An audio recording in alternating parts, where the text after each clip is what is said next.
What's going on, everyone? Brenden Schaeffer here for a March Madness preview as we go region by region, breaking down the bracket, where the chalk is going to hold, and then maybe where could be some fun places to do some upsets. I think there's so much fun game theory involved in these bracket contests, and we'll talk a little bit more about that as our videos go along here.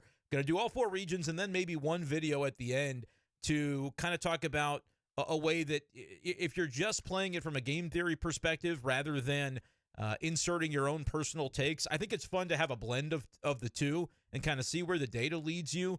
There's a YouTuber, Rick Run Good, that every year he puts out a video, says he's not a basketball fan, doesn't watch college basketball throughout the year, and yet he's always near the top of these bracket contests. So I always look forward to his video. And so I watched his video this morning, informed some of my opinions based on kind of what the data is saying, and then I'm injecting my own takes as somebody who has watched college basketball all year long. I don't want to just make my whole bracket what somebody else told me to do. So I'm going to try to blend the two, a little bit of data, a little bit of analytics, and also my own opinions on what these teams are and where we could maybe zig instead of zag, etc. So let's just go ahead and dive into it with the South region and break things down from there. You've got Auburn as the top overall seed in this region.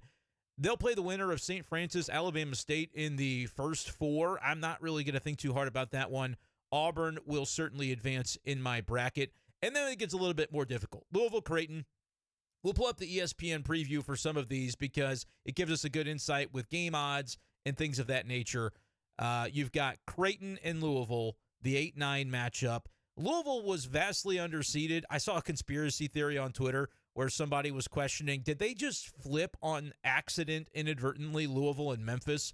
Because Louisville, a lot higher in a lot of the metrics. Memphis ends up with a 5 seed. Louisville ends up with an 8 seed.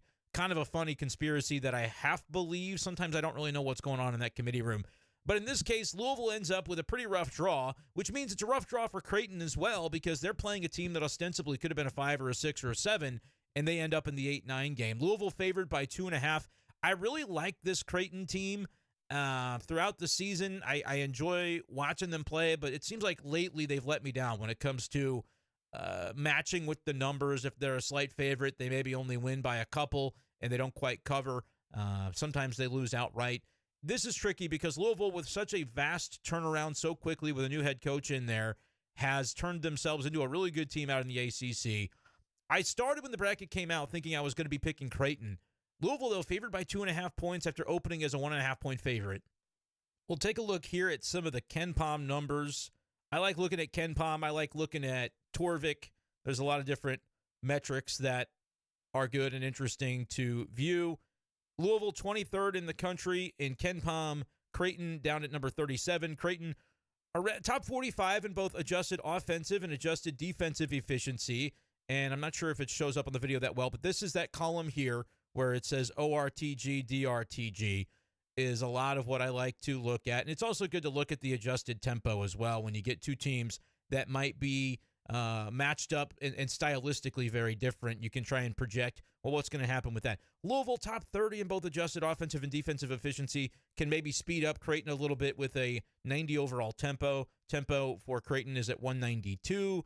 When I first looked at the bracket, like I said, I was thinking Creighton would be the way to go. But let me show you this little spreadsheet here. And this is courtesy of Rick Run Good, and I'll link him in the description to the video so everybody can go check out his full video, where this spreadsheet, and if I'm able to kind of format it here, trying to make it to where, might need to make it a little bit smaller to be able to see the team names, but you can basically see the team names over here on the left.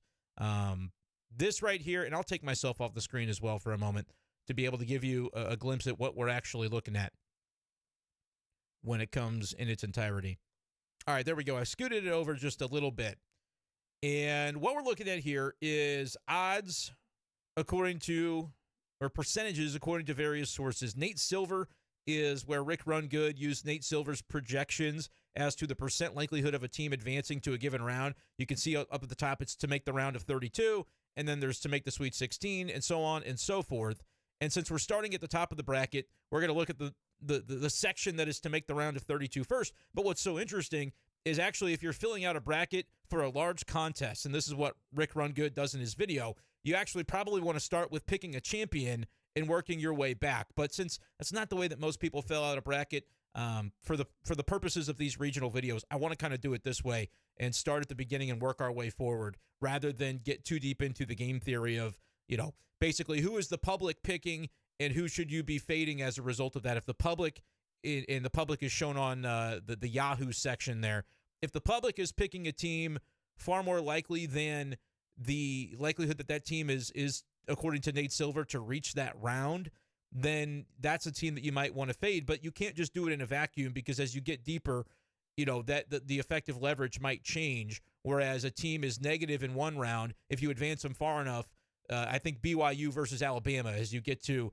that region, might be an example where you say, well, in the early rounds, it's not great leverage to advance Alabama because everybody's picking them. But then as you get a little bit deeper, okay, Alabama, if you get them all the way to the Elite Eight, you should probably advance them to the Final Four if you want to have leverage on the field and the other players that are competing in your contest, especially if it ends up being a large contest like on ESPN.com or something like that you're in. If it's just with some buddies, 20, 30 people, which I do have a contest that you can direct message me on Twitter at b-schaefer12 if you'd like to join my bracket contest and get some info on that.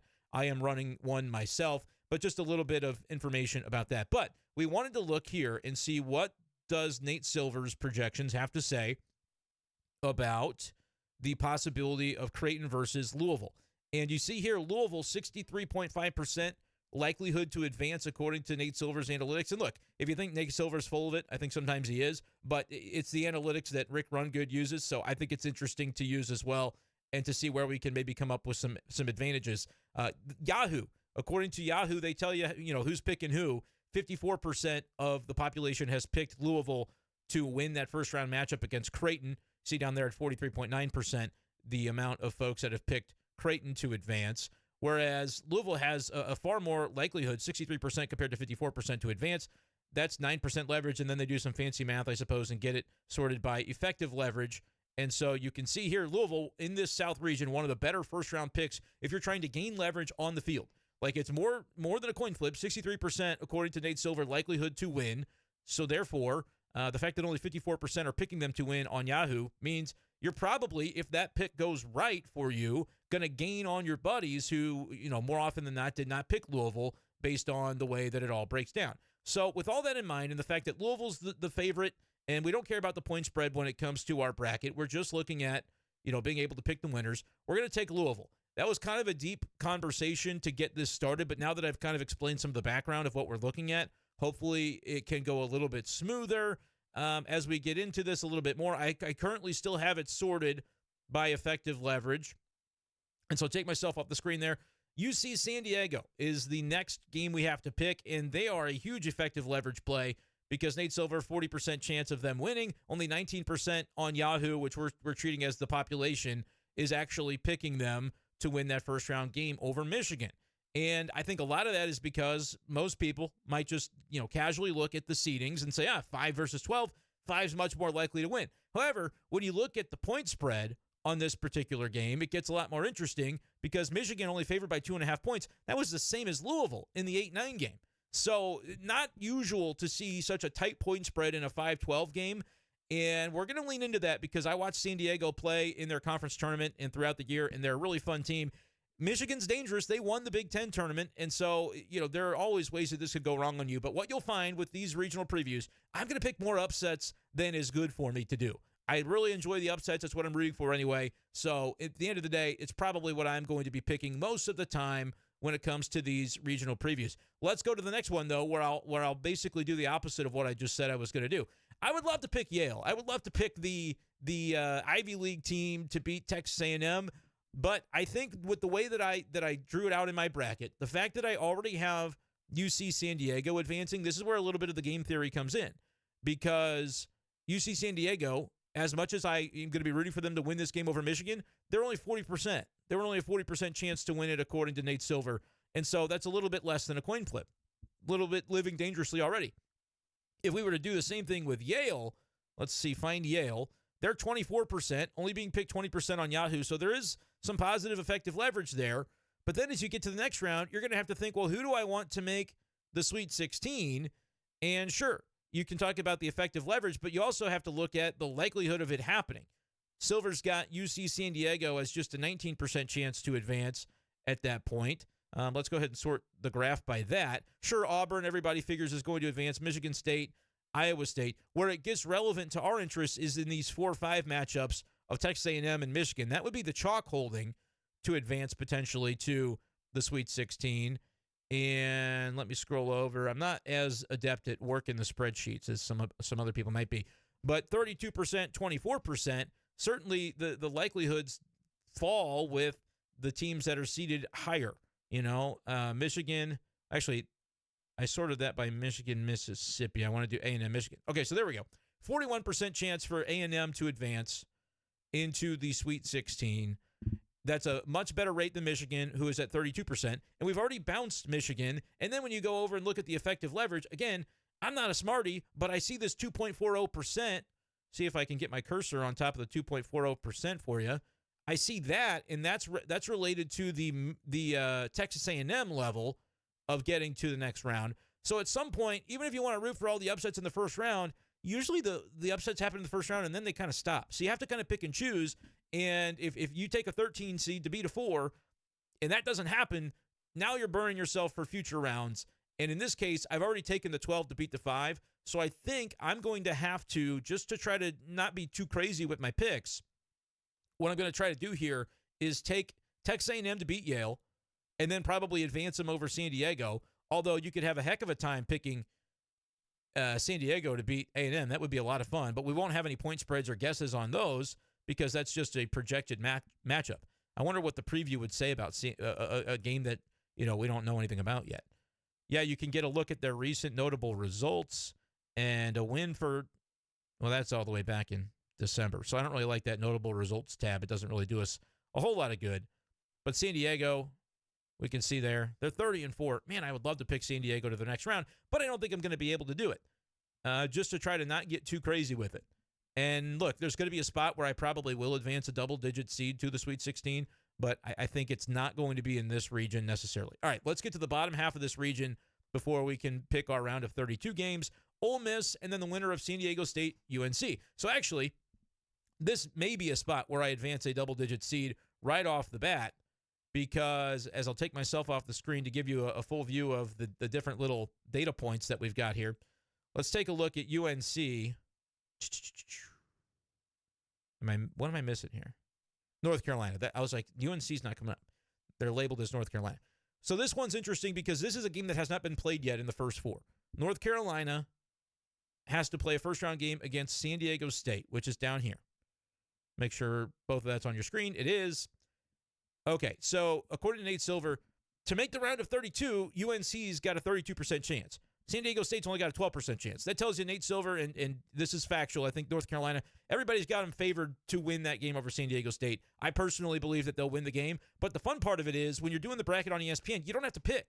You don't have to say, hey, North Carolina will beat San Diego State, and then, North Carolina will be the team that knocks off the 6th seed Ole Miss. You get both of them if you're picking it here on Tuesday and as I'm doing this video. So North Carolina, San Diego State combined has about a 43% chance, and I reckon if North Carolina does end up beating San Diego State in these projections update, you'll have North Carolina against Ole Miss, Mississippi up here.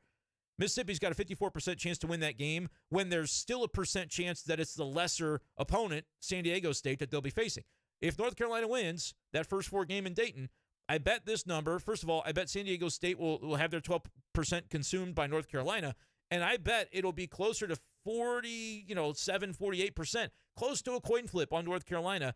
And certainly right now, in terms of the way it's being predicted on Yahoo, you're getting a little bit of effective leverage there, not a ton, because 31% are picking the North Carolina. And again, that's Yahoo, so I'm going to say that data is a little bit wonky, which I don't even know if Rick Rungood realized it doesn't necessarily matter, because right now, Mississippi is getting picked 65% on Yahoo. So that really means there's only 35-ish%, and these numbers don't quite add up to 100. I don't know why that is, but there's only about 35-ish%, and you can see North Carolina and San Diego State are both listed at the same number, 31.95. So I'm guessing that part of it is actually indicative of the fact that we're getting a value, because what they're really saying is 65% Mississippi wins, 35% 33%. Right now it says 31.95% chance that the winner of North Carolina, San Diego State will beat Ole Miss. And I'm saying that number is probably going to be a lot closer to 45, 47%, especially if North Carolina wins. So, and that's the video. I didn't mean to click it there, but that was up on my screen from earlier. That's the reason that we're going to go with North Carolina over Ole Miss. We don't know the spread yet. We also get San Diego State. We're hoping North Carolina wins because I think they'll have a better chance to beat Ole Miss. But either way, you're in that range of probably right now if 65% are taking Ole Miss, that implies there should only be about, a 35% chance of North Carolina winning. And we've already got a 32% chance before you even eliminate San Diego State. So when you add these two together, it's going to equal more than the difference between what the public is expecting Mississippi to do. This number, 54%, much less than the 65%. That's why you get a negative 6% on the effective leverage there for Ole Miss. That's why Ole Miss would essentially be a bad pick to advance to the round of 32 in terms of leverage on the field. Not a bad pick in terms of getting the pick right because there's still a 54% chance that they win. That's slightly better than half. But when almost 2/3 of the field are picking them to do it and their chances to win are about half, that's why you want to fade that pick. And this is exactly what we did with Michigan there with their minus 11% effective leverage. So, again, blending some of the analytic data courtesy of Rick Rungood. I always want to say Rungood Rick. Rick Rungood. We're going to take this 11 seed to advance. Here's the one that gets tricky. When the bracket came out, we talked with Earl Austin Jr., who does color commentary for the St. Louis Billikens on the radio. Sports Hub STL, we did a big selection Sunday show with a bunch of different folks. Kareem Rush, Mike Claiborne, a bunch of people were on the show. Go check that out on the Sports Hub STL channel if you're interested in watching back on that live stream that I was hosting with those guys. Earl Austin Jr. talked about Lipscomb being an interesting team. And boy, I would love to pick them. I think it's really, really difficult to pick them because Iowa State, again, when you get into, battling with the notion of I want to do things analytically, but I also want to go with my gut. To make the round of 32, they're obviously a minus 4% effective leverage. But then as you get a little bit deeper, make the Sweet 16, they're negative 5%.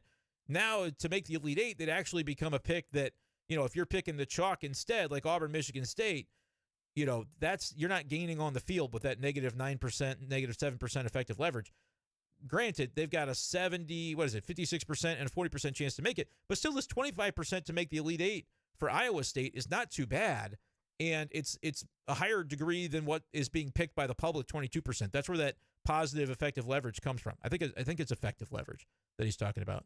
E-leverage, whatever that is. Like I said, I'm not the math guy, but I know how to interpret some of these numbers. So that's what I'm trying to do to make my brackets better. The problem is that this is the first example where it flies directly in the face of what I wanted to pick, right? I wanted to pick, and I'm sorry, I had my video up there, so you couldn't even see a lot of that effective leverage I was talking about. I always try to double back and fix that when it happens. So here you go. Here's what I was looking at with Iowa State. You've got that leverage on the field, 25% chance to make the Elite Eight. The top two seeds, Auburn and Michigan State, are reflected here, 56 and 40%. Yahoo is picking them way more often. That's the public. Right here, this nearly 26%, Yahoo only getting picked 22% on Yahoo to make the Elite Eight if you're Iowa State. So there's a little bit of an edge to be had there. But if I bounce them in the first round, they're obviously not going to be available later for me to select in that regard. So you kind of have to make some tough choices. However, if you advance a little bit, and let's find North Carolina again, because we know, as we take a look at our bracket, take that off the screen, what would happen is Iowa State Lipscomb winner is going to end up playing the winner of that North Carolina San Diego State game in the way that we have it framed, right? Because the 11 is going to beat Ole Miss, and so the winner of the 3-14 matchup will play that 11. So let's kind of take a look at what it says regarding likelihood for, take myself off the screen, for North Carolina to end up advancing to the Sweet 16. Because we already took them to take a win in the first four, and then we're taking them to get to the round of 32 by beating Mississippi. As you get deeper, does it get even more compelling? It's a little bit of a positive to make the Sweet 16, but they've got a 14% chance, only 10% of Yahoo picking them. So, very unlikely. We have to understand that it would be an upset to pick it. But if I wanted to say, all right, my take is that North Carolina can win, they can beat they can kind of be that 11 seed that goes from the first four to a little bit of a tournament run, then I might be inclined to just go ahead and pick Lipscomb, go with my heart, because I'm not going to pick Lipscomb to get to the round of 32. Or pardon me, I'm not going to pick Lipscomb to get to the Sweet 16. I might pick him to win a game. But let's just look at it this way. If I go like this and I advance UNC to the Sweet 16, which again could still be San Diego State with the way that ESPN kind of gives us both of them, then it's a little bit more palatable to do it that way rather than if Iowa State were here. I don't really want to root for Iowa State anyway, so I certainly don't want to advance them to the Sweet 16 because I'm hoping they lose in the first round, and I'm kind of hot to trot for North Carolina going from, hey, shouldn't have been in the tournament to now they're going on a run. So that's the way I can sort of mentally categorize it. Go, well, look, it's a lot easier to just justify my North Carolina pick, getting them to the Sweet 16 if I know they don't even have to face Iowa State. Lipscomb, though, let's just be clear, is a 14.5-point underdog, and they're almost definitely not going to win. But this, like I said off the top, this is the way I like to make my brackets. I like to pick a lot of upsets, and so in this case, I'm going to do that, and I'm already going to just jot in UNC to get to the Sweet 16 just so I don't go a little bit too crazy with picking the upsets in the deeper rounds. It's not really upsets in the deeper rounds that get you anywhere, but it's fun to pick them in the early rounds. And another thing to be clear about, if you're playing a bracket contest, the early rounds actually don't matter. There's a contest they play where you're rewarded for upsets because the point multiplier is the team's seed multiplied by the round. So in this case, if the 11 seed wins, that's 11 points versus picking the 1 seed to win would just be 1 point. And then you get into the second round. Let's say I pick this UNC upset again. They get to the Sweet 16. That's 11, which is their seed, multiplied by the round, which is round 2, 22 points. In that case, much more beneficial to pick upsets, and you can make a case that you should never advance 1 seeds very far in that format because you're going to gain leverage on the field by picking upsets every single time. And what you gain by advancing Duke all the way to win is 1 point, 2 points, 3 points, 4 points, 5 points, 6 points to have them win the title. Yeah, I get 1 15-seed upset, and that's more valuable than Duke winning the title compared to Duke winning the title on ESPN is worth 32 points or 320 points in a 10-point scale. So, it just depends on your scoring system as well. How beneficial is it to pick these upsets? But I pick them the way that I like them, so that's what we're going to do. All right, let's try to round out this first round. Not going to spend any time. We're just going to take Michigan State over Bryant. I don't think Tom Izzo is losing in the first round to a 15 this year. The last game we have to figure out is New Mexico against Marquette. And we can take a quick look. The spread is -3.5 for Marquette. We can determine 63% likelihood. The public is a little heavier on them. It's about the same, though. 63 versus 64%, it looks like. And then 2 columns over is the effective leverage, which is basically nil. It's at -0.80. And let's find their opponent. It's New Mexico here. 36% chance, only being picked 33% of the time on Yahoo. So a little bit of a leverage play there if you were to make that prediction. But also, do we want to take Marquette when you get to the next round? This is the Marquette stream here, making sure that's showing up. That 1.85 in the Marquette column is their effective leverage to make the Sweet 16. So basically, they've got a 22% chance to beat Michigan State, who we expect will be there, whereas Michigan State's got a 66% chance to win their first round game, which is basically a virtual lock, and then to win their second round game. Part of the reason it's not as high for Marquette is because we don't know for sure that they're going to make it to the second round. But if we liked them to win that game against New Mexico, which I do, I'm not so sure I'm too into the Mountain West Conference this year. That 66% for Michigan State to win in the round of 32 is probably going to be about what it is. But Marquette is going to consume some of the percentage points of a New Mexico opportunity, which is this 9%. So then you're closer to 33, 35% potentially that Marquette can pull off the second round upset. It's a positive, effective leverage play. But I'm gonna end the conversation here because even though right now we're not really gaining anything on the field by going Michigan State, there will come a point where I think we do, and it's going to be my preference, I think, to take Michigan State a little bit farther than the field because I'm not 100% sure about Auburn. So let's talk about that. We're going to take Marquette over New Mexico, not pick the upset there. We're going to take Michigan State to beat Marquette. And then, of course, when you get to a 2 versus an 11, this team, we're like in North Carolina. North Carolina could conceivably lose the very first night before the tournament even begins. So I'm not loving San Diego State if it's them. Michigan State's going to be my pick to get to the Elite Eight. So we've wrapped up that end of the region. Let's talk about Auburn-Louisville. Man, Auburn, watching in the SEC for most of the year, looked like the best team in the country. They just fell off a little bit toward the end. That being said, I'm not 100% even convinced about Louisville beating Creighton. Like I said, I only kind of let the numbers steer me on that because of the effective leverage from Rick Rungood's video. So I'll play Auburn here. I'm not gaining anything on the field, but I think you want to be careful, especially in your first region, picking too many crazy upsets. I will have a 1 seed go down, and it actually flies directly in the face of what Rick Rungood's champion was, because the effective leverage play on one of the 1 seeds to win it all is head and shoulders above everybody else. But I have that 1 seed losing in the second round in my bracket. So I'll talk about that when we get to a future region. But I say all this to say I don't want to go too crazy right now with picking upsets. So we're going to go Auburn advancing. We said we're already going to go Texas A&M advancing. Here's where it gets interesting. Let's talk about advancing to the Elite Eight by looking at the spreadsheet here. And we're almost wrapping up with this South region. We're getting close. We're looking at teams to make the Elite Eight and their likelihood from this region. I wonder if I'll be able to hide some of the... Again, I know this is possible, but I don't really use Excel very well. All right, incredible. I figured out how to hide it. So we're looking at to make the Elite Eight here and the likelihood. Auburn, 56.4% chance to make the Elite Eight. I can even put myself back up. Well, no, I won't. Bye. 56% chance. Yahoo, 72% of Yahoo players on these bracket contests have them advancing, which is not a surprise. Way negative on the effective leverage as a result of that. Oh, I'm sorry. I meant to actually go one column further. So let's see if I can do this on the fly. I want to hide the Elite Eight stuff because that's not even actually what we're looking at. We are looking at Final Four, right? Because 39% have Auburn to make the Final Four, 51% has them to make it, 39% is their chance to make it. Negative effective leverage. Michigan State, not quite as bad on that.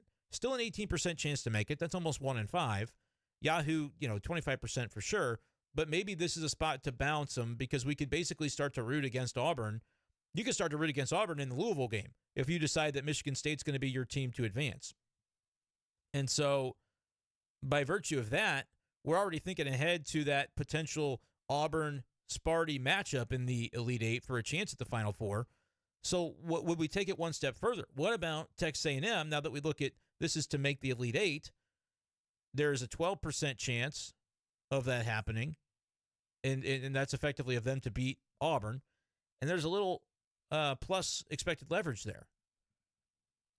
And so the way that I look at this is we could start rooting against Auburn really early. Granted, Auburn is a really, really good team, and they could just roll, and we could be regretting it. But Texas A&M recently beat Auburn during the regular season. Could they do it again? Maybe, maybe not. But if we've already decided, hey, we're going to take Michigan State is the way that we want to do this to get to the Final Four, we could say, well, here's a way to be trendy and pick an upset. And so we'll take Michigan State over Texas A&M after taking Texas A&M to beat Auburn, which is something that already happened during the regular season. But what this really means is because so many people are overwhelmingly on Auburn, this is a 1 seed that we can root against. We can root against them from the very beginning. Even if Louisville, it doesn't get here, we're rooting for Louisville or Creighton to beat Auburn because that makes life easier on Texas A&M, which then could even make life easier on Michigan State if there's a guarantee of no Auburn to get there. A little bit risky for Michigan State, but I think that they've been playing really good basketball down the stretch prior to the Big Ten tournament, and so that's the direction I'm going to go. They're going to be my first Final Four team as we break this down. Appreciate you guys for joining for the region. Stay tuned to the channel. I'll be posting these other videos of these other regions as we work through the bracket throughout the day on Tuesday. Thank you guys so much for watching. Make sure to subscribe to the channel. Mostly a baseball channel a lot of times, but all kinds of sports content on here. You never do know. Appreciate you guys for indulging, and we'll talk to you in the next video.